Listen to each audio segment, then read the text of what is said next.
Just because something works doesn't mean it's faithful. The moment we attach those things to ourselves or to our brand, we've placed a weight on our platform that it is not meant to carry.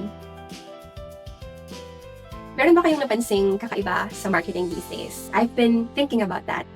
Kung paano I admire it because it's very strategic, but at the same time, I hate parts of it.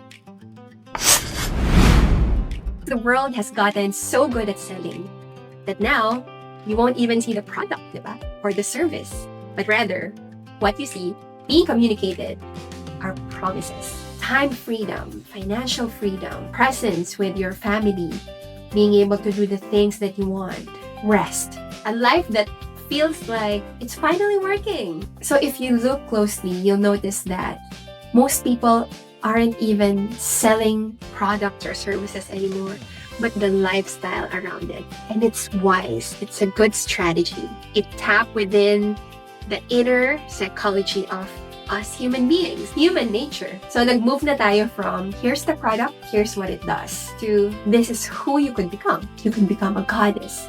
You can become like Hercules, being able to do everything. It taps into things that we aren't really voicing out, but it's in here. Deep inside, we're craving those things.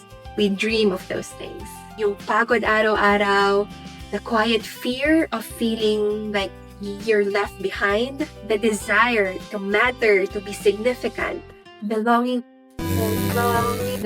for a life that feels whole.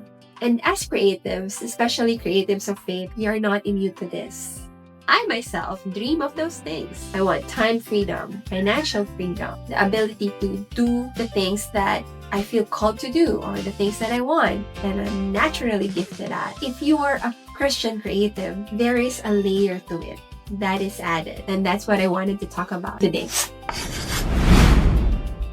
As Christian creatives, we have a platform, and because of that platform, we are more prone to temptation. The temptation to perform for the camera and show a version of our lives that are curated, to emphasize the good things and hide the cost. And what we're actually doing is subtly, somehow, mining people's emotions. Because that's what gets people to spend their precious time, their precious seconds, watching your videos, listening to your songs, etc. We mine their ache, their dissatisfaction, their hidden desires and longings. So they'll follow us and trust what we say. And I want to say this, Jen, just because something works doesn't mean it's faithful. What do I mean by that? What I'm essentially trying to say is that as Christian creatives, we live by a different standard.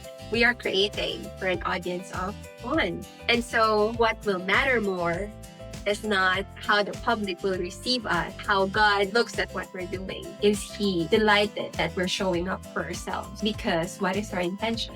Is He glorified? Does He get the glory more than we do? We have to ask ourselves a different set of questions, different from what the world asks. Not, will this grow my platform? But what am I actually building? What is this going to amount to? Because there's a difference between building something for attention and building something that is eternal. The world uses platforms to manipulate desire and attach it to a system, a brand, a product, or a person.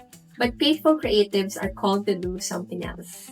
We don't use platforms to manipulate. We use platforms to bring people back to God, to proclaim God's glory. And that matters because that essentially answers the question, what is this for and who is this about? When we proclaim God's glory, we're not saying, look at me. We're saying, look at Him. Look at what God is doing. We are building something eternal, not something temporary. Which means we cannot promise what only God can give. We can't sell peace. We can't sell rest. We can't sell talents, gifts, calling, identity, or belonging. Because the moment we attach those things to ourselves or to our brand, we've placed a weight on our platform that it is not meant to carry. And this does not mean we stop sharing our lives. It means we share them truthfully, not as a bait, not as a proof, not as a formula, but a testimony that says, this is where God met me. Not do this and you'll become me. Attention is sacred. Every follow, every view, every listen is a person who have authentic longings, desires, and dreams, and needs. So we don't harvest hearts, we steward them. And stewardship asks a different question also. Does this point people closer to me or to God? Because the attention people give you is actually a gift, and we're meant to be stewards of them as well.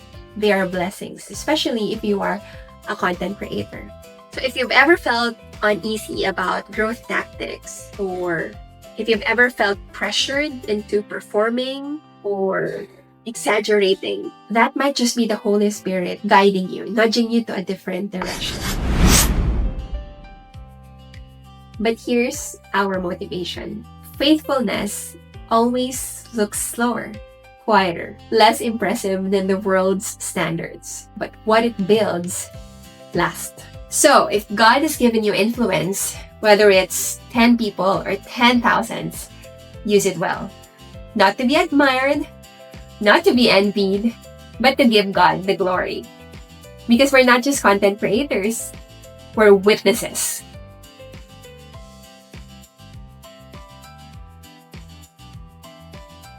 Thank you for watching. This is part of the Faithful Creative series that I've begun last year to help fellow Christian creators create responsibly and ethically in this AI-driven world. If you love these types of content, I encourage you to like, comment, and subscribe. And do let me know if you have topics in mind related to ethics, creativity, content creation, and music. God bless.